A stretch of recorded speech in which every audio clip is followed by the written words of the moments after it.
بسم اللہ الرحمن الرحیم۔ السلام علیکم ورحمۃ اللہ وبرکاتہ۔ امید ہے کہ تمام دوست احباب ذی وقار خیر و عافیت کے ساتھ ہوں گے۔ ہماری طرف سے دعا ہے کہ اللہ آپ سب کو سلامت رکھے، آپ سب کی دین دنیا کی مشکلات کو آسان فرمائے۔ تو گرامی قدر حضرات، میں آج آپ کی خدمت میں ماہ رجب کے بابرکت مہینے کے اندر 27 رجب جو ہے شب معراج کی رات، اس کا ایک خاص مجرب عمل لے کر آپ کی خدمت میں حاضر ہوں۔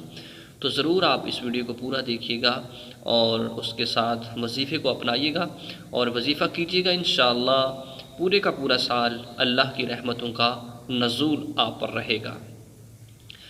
تو دوستان محترم، سب سے پہلے ایک مثال دیتا چلوں کہ جس طرح ہفتے کے اندر ایک جمعۃ المبارک کا دن آتا ہے، تو جمعہ کا دن مومن کے لیے عید کا دن ہے۔ تو کریمہ علیہ الصلوۃ والسلام کی ایک حدیث کا مفہوم ہے کہ جمعہ کے ایام کے اندر ایک ایسا وقت بھی ہے کہ جس وقت انسان کوئی بھی دعا کرتا ہے تو اللہ اس کی دعا کو قبول فرما لیتے ہیں، اور اس دعا کی برکت سے ایسا لمحہ رکھا ہوا ہے کہ اس لمحے جو انسان دعا کرتا ہے اللہ اپنے حضور اس کو منظور و مقبول کر لیتے ہیں۔ تو دوستان محترم، اسی طرح ماہ رجب سال کے اندر ایک مرتبہ آتی ہے۔ تو ماہ رجب جو ہے اس کے اندر بندہ مومن کے لیے بہت ساری برکات اللہ نے رکھی ہوئی ہیں۔ ان ایام کے اندر اگر اللہ کے حضور وہ گڑ گڑا کر دعائیں کرتا ہے، اللہ سے مانگتا ہے، کچھ بھی مانگتا ہے، کچھ بھی طلب کرتا ہے، اللہ کی رحمت کہتی ہے کہ بندے مانگ، جو مانگے گا میں وہ عطا کروں گا۔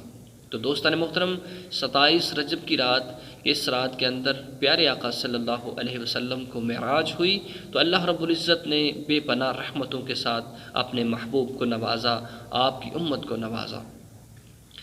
تو ساتھیو، یہ رات وہ رات ہے کہ جس کے اندر بندہ حضور گڑ گڑا کر اللہ سے مانگتا ہے، دعائیں کرتا ہے، فریادیں کرتا ہے، اللہ اس کی دعا کو قبول فرما لیتے ہیں۔ تو کرنا یہ ہے کہ مجرب عمل کی جانب جاتے ہیں۔ پیارے ساتھیو، سماعت کیجیے بڑی توجہ کے ساتھ۔ اس سے پہلے اگر آپ ہمارے چینل پر نئے ہیں تو چینل کو سبسکرائب کریں، ویڈیو کو لائک ضرور کیجیے گا۔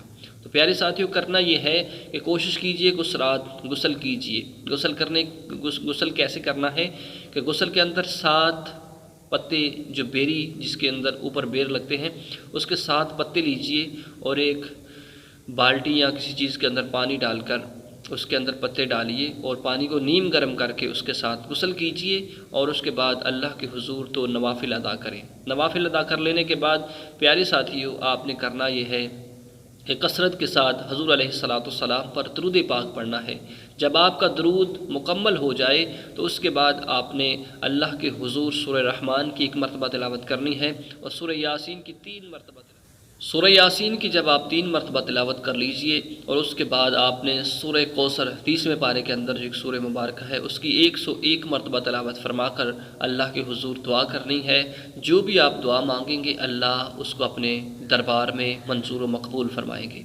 بڑا ہی مجرب اور خاص مہینہ ہے، برکتوں والا، رحمتوں والا، فضیلتوں والا مہینہ ہے۔ تو اس ماہ مقدس کے اندر جتنا ہو سکے زیادہ سے زیادہ ذکر و اذکار کریں، اور کوشش کریں کہ اپنی دعاؤں کے اندر اپنے پیاروں کو یاد رکھیے، اپنے پیاروں کے لیے دعا کیجیے کہ اللہ سب پہ اپنا کرم فرمائے، سب کی مشکلاتوں کو آسان فرمائے، سب کے دکھوں کو دور فرمائے، اور تمام امت مسلمہ کے لیے بھی ضرور دعا کیجیے گا۔ اللہ آپ کو سلامت رکھے، آمین ثم آمین، وآخر دعوانا ان الحمد للہ رب العالمین۔